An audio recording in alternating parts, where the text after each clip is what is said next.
I don't want to marry someone who only makes $900 a month. There's no reply from my mother-in-law on the phone. Maybe she's stunned. Hello, are you there? I'm talking about the mother of a man who only earns $900 a month. What are you talking about? I'm saying Aaron only makes $900 a month from his part-time job. I think you might be missing a zero. No, I'm not. It's really $900 a month. My name is Maria, and I'm a 29-year-old housewife. I've been married to my husband, Aaron, for 5 years, and we live in an apartment. We don't have children yet, and though we're not rich, we live comfortably and happily, doing work we enjoy.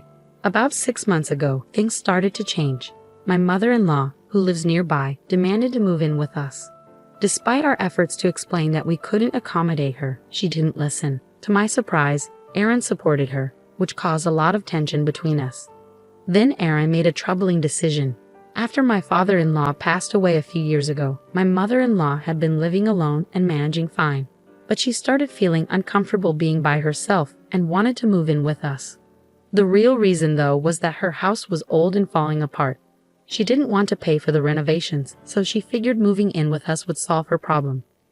When we got married, Aaron promised that we wouldn't live with his parents. His parents' house is just a 10-minute drive away, so if she needs anything, we can easily go there. Also, I know my mother-in-law has never liked me and often makes sarcastic comments. If she moves in with us, she might become even more difficult. On top of that, she recently quit her part-time job and is now unemployed. If she moves in with us, we would have to cover her living expenses too, which we just can't afford right now. Despite this, my mother-in-law said, "Don't be so proud when my son supports you financially." I tried to explain that I work from home and Aaron doesn't support me financially, but she ignored me. She insisted that with Aaron's income, we could live comfortably, but we can't manage on his income alone. So I asked her if she knew how much Aaron makes each month. She replied confidently, "Of course. He's my son, and you're lucky he's well paid." Really? How so? If my husband's salary were really high, then a part-time job working just 3 days a week would pay well too, I said. My mother-in-law, acting superior, offered to handle the housework so I could focus on work. She then criticized me, saying, "You can't manage your finances well even though my son earns so much. Aren't you a big spender?" I responded, "No. I'm working hard every day and saving money. I'm not a spender." She then said, "Aside from money, this apartment is too small for 3 adults." When I mentioned that, she casually asked, "Do you want to move to a bigger place or buy a house?" Aaron, influenced by his mother, started to change his mind. I wondered if he couldn't stand up to her or if he actually wanted to live with her. He began to complain, telling me not to be so stubborn about his mother. He even said something that made me question his true feelings. "It's more enjoyable to live with my mother, isn't it?" Aaron asked. "What are you talking about?" "He says she'll take care of the housework for you. It would make things easier for you, Maria." Aaron seemed fully on board with the idea of moving in with his mother. I didn't know what to do. I tried to resist as much as I could, but out of frustration, Aaron took drastic action. While I was out for the day, he moved out of our apartment. When I came home that night and saw that his things were gone, I immediately called him. "Where are you? All your stuff is missing." "Yes, I moved out." "You moved out? Where did you go?" "I bought a house." "Bought a house? With what money?" Hello." It sounded like my mother-in-law was covering the phone. "Yes, that's right. My son and I will be living in the new house for a while. We might move in with you later if you change your mind. You probably can't even afford the rent there on your own. You better be sorry." "Okay, well, excuse me. Hello?" My mother-in-law kept making sarcastic comments, but I felt ridiculous and ended the call quickly. They bought a house? They must be lying. There's no way Aaron and my mother-in-law could afford a house with their finances. I don't know where they are, but they can do whatever they want. Honestly, I can live on my own without Aaron and manage financially. I was already paying the rent myself, so I'm not worried. I started seriously thinking about divorce. A few days later, I got a call from my brother. "Hey Maria, long time no talk. You know Aaron and his mother are at my house, right?" "What?" "My brother owns a house. After he bought it, he got transferred, and I've been managing the house since then." "Hold on a second."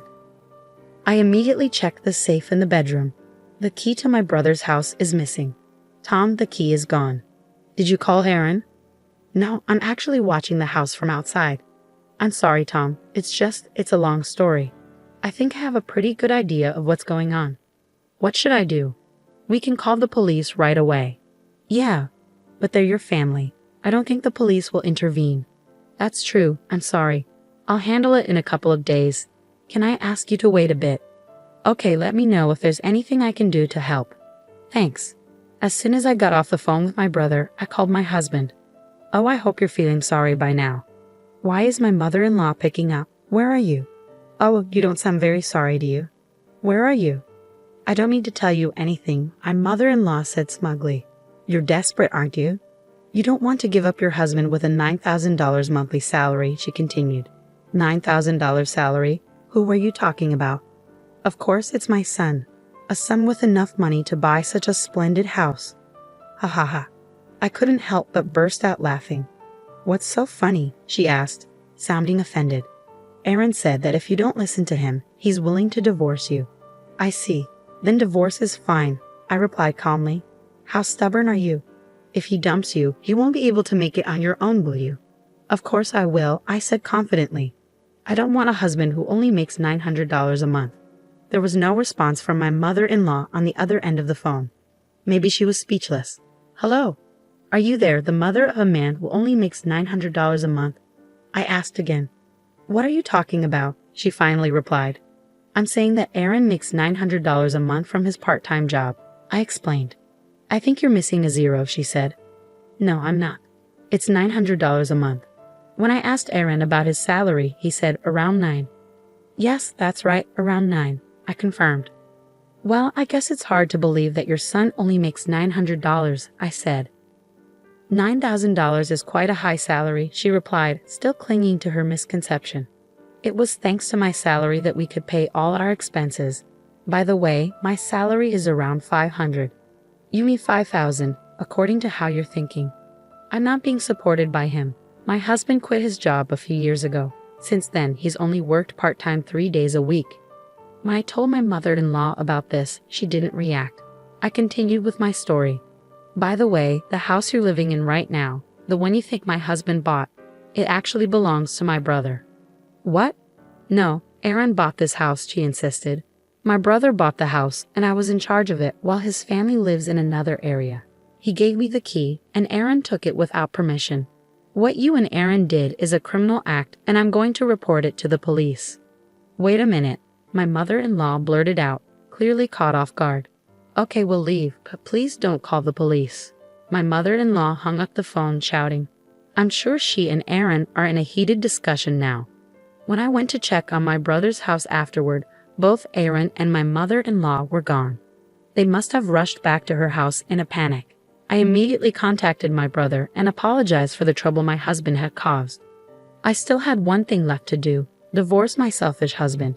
I signed the divorce papers and sent them to my in-laws' house. A short while later, my husband called me in a panic. You're kidding, right? I'm sorry, and I apologize about the house. So please reconsider, Aaron pleaded over the phone. I can't be married to a thief. Please enjoy living with your mother, whom you love so much. I can't stay with someone who doesn't respect me. Get a full-time job and good luck making $9,000 a month, I replied firmly. Aaron didn't sign the divorce papers right away, so I hired a lawyer. With legal help, the divorce was granted without much hassle. I was finally free from the impossible situation of dealing with my husband and mother-in-law trying to force me into living with them. My ex-husband and mother-in-law continued to live in their shabby house. Aaron tried to find a full-time job by going to the unemployment office, but because he had been working part-time for so long, it was difficult for him to find a company willing to hire him full-time. They are still living on his $900 income, and my mother-in-law had to start working part-time again. My mother-in-law now complains to him every day, and they fight constantly. I moved out of the apartment I had shared with Aaron and into a new place. I no longer have to support him financially, and now that I'm on my own, I can focus on my work from home even more than before. My income is steadily increasing, and once I save up enough money, I'm planning to buy a house for myself. Her husband just didn't understand his own situation, did he? If he had thought about it properly, he should have been grateful to his wife.